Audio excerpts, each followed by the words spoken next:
Ethereum is coiling up for an explosive move. The last few weeks have been tough for Bitcoin and Ethereum, but that's nothing to worry about. I stand by my prediction still that Ethereum will be at $2,500 by Valentine's Day. That's 12 days from now. We will see if this becomes the first of my major BTC or ETH predictions to be wrong, or if ETH is about to hit that jet blaster. But how high can ETH go in this bull run and beyond? I'm going to break down the biggest thing in the ETH marketplace that could send Ethereum to over $100,000. Seriously, let's get it. In this video, we're going to be breaking down Ethereum to 100K. Now, people will say, that's moon talk and it would never happen. Well, I think it's going to happen. And the last few weeks have really shown us why. But let's look at my prediction for 2021 for Ethereum. I've said that I believe if Bitcoin is able to reach the stock-to-flow model prices of around $300,000, or more specifically my prediction of $322K for Bitcoin, Ethereum can hit $27,000 per coin. What would that take? Well, the market cap of Ethereum alone would have to be coming in around $3 trillion. And if Bitcoin is going to go parabolic, we're going to need mega trillions of dollars to flow into crypto. And I know what you're thinking, because I'm in your head. Where in the world are these trillions of dollars coming from? Now, I've told you guys in the past that for Bitcoin to hit higher than $500,000, it's next to impossible, because there isn't that much money in the world right now that could flow into Bitcoin without breaking a market. Breaking the stock market, breaking the real estate market, breaking the gold market, etc. Now, the last few weeks have certainly proven some of those markets probably need to be broken. But there is one market that we haven't even touched on yet, and it's got the numbers. A market so massive that it dwarfs every other market, the derivatives market. And this is where the greatest opportunity lies for Ethereum to not only reach $27,000 during this bull run, but to reach upwards of $100,000 or more. The truth is, it's hard for me to give an upside prediction for ETH because this market is so big. According to Wikipedia, a derivative is a contract that derives its value from the performance of an underlying entity.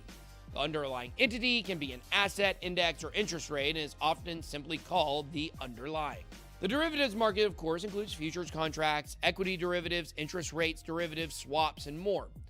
It's a gigantic world of IOUs. The value in derivatives is derived from another source. So it's kind of like if I said there was a baseball card out there worth $1,000, and I told you, hey, in 10 years, that baseball card will be worth $2,000. And you actually thought that it would be worth less money instead of more. We could make a contract up based on our differences of opinions on the value of the card in the future. But neither one of us actually owns this card. We're just betting on its value.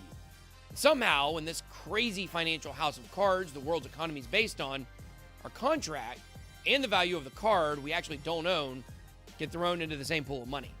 Now, I know that might sound confusing, but it's supposed to be that way. That's the way the elites like it. So how big is the derivatives market? In a word, gigantic. This visualization is incredible for understanding the money and markets in the world. Each square on this visual chart is worth $100 billion. Silver market isn't even an entire square. It's only $44 billion. Crypto numbers here are outdated, obviously, and some others might be too, because we know that right now it's at about $1 trillion. Military spending is almost $2 trillion in the world. The U.S. budget deficit is $3.8 trillion. The Fed's balance sheet is $7 trillion. Billionaires account for $8 trillion. This also is probably out of date because where's Elon? Running Dogecoin, of course. Gold accounts for about $11 trillion. And of course, we coming for that. Fortune 500 companies account for almost $20 trillion. The world's stock markets account for about $90 trillion. The total money supply in the world, including the M1 and M2 money supplies, is about $100 trillion. And here's where it gets real fun. Here come the IOUs. Before we establish this crazy world Ponzi scheme, let's add up the previous numbers.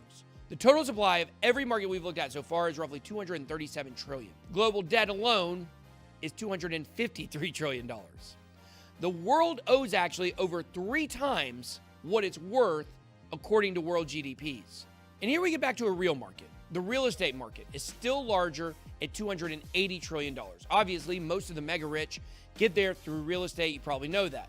Because the thing about land is they don't make more of it. But the derivatives market makes all of these look tiny. The low-end estimate of derivatives markets, which doesn't include global debt, even though that's basically in some ways derivatives in the sense it's all IOUs, is $560 trillion.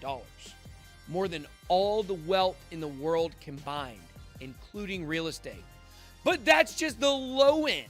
The high-end estimate includes OTC markets. These are over-the-counter markets that are basically transfers of money and IOUs done off of public markets or behind closed doors. The estimate of this is $1 quadrillion. A quadrillion. You didn't even know there was a number after a trillion. Why? Because it's unfathomable. Here's what a quadrillion dollars looks like. And that, my friends, is the world's largest Ponzi scheme. But here's the interesting thing. It's all IOUs. That much money in monopoly money. People are really starting to understand how crazy this is. But what's crazier is that almost the entire derivatives market has been closed off from normal people. The richest people in the world are who have gotten to take advantage of this insanity. But that's changing. We've all seen what's happened with Wall Street bets over the last week. They've declared war on the derivatives market. People short selling on margin have been crushed by retail investors who realize that they have the power to squeeze out these hedge funds. And we're seeing a revolution right in front of our very eyes. But the derivatives market is not going away.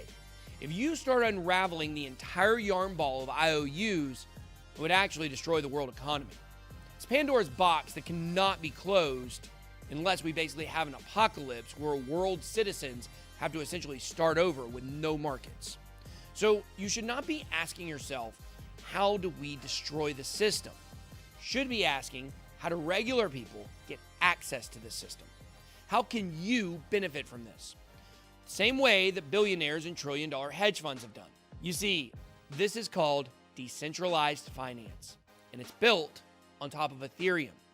There's a whole niche of projects out there, including one I'm invested in, Staffy, that are linking the ideas of derivatives into crypto. But there are other projects out there in DeFi that are bridging regular retail investors over to the insanely large derivatives market. And the underlying blockchain for this? Ethereum. Coin these staking and future contracts are collateralized in? Ethereum. You see, for Ethereum to hit $100,000, it's going to need to get to up to essentially a $20 trillion market cap. Then you realize it's only 2% of the size of the derivatives market, and it doesn't seem so unbelievable. But here's the most insane thing. This derivatives market is $2 quadrillion of IOUs, only traded between the top 1% in the world. The Ethereum blockchain will be able to automate derivatives trading via smart contracts on an open and accessible market to all, meaning the other 99% of the world will be able to throw their hats in the ring and trade this market. The sky is the limit.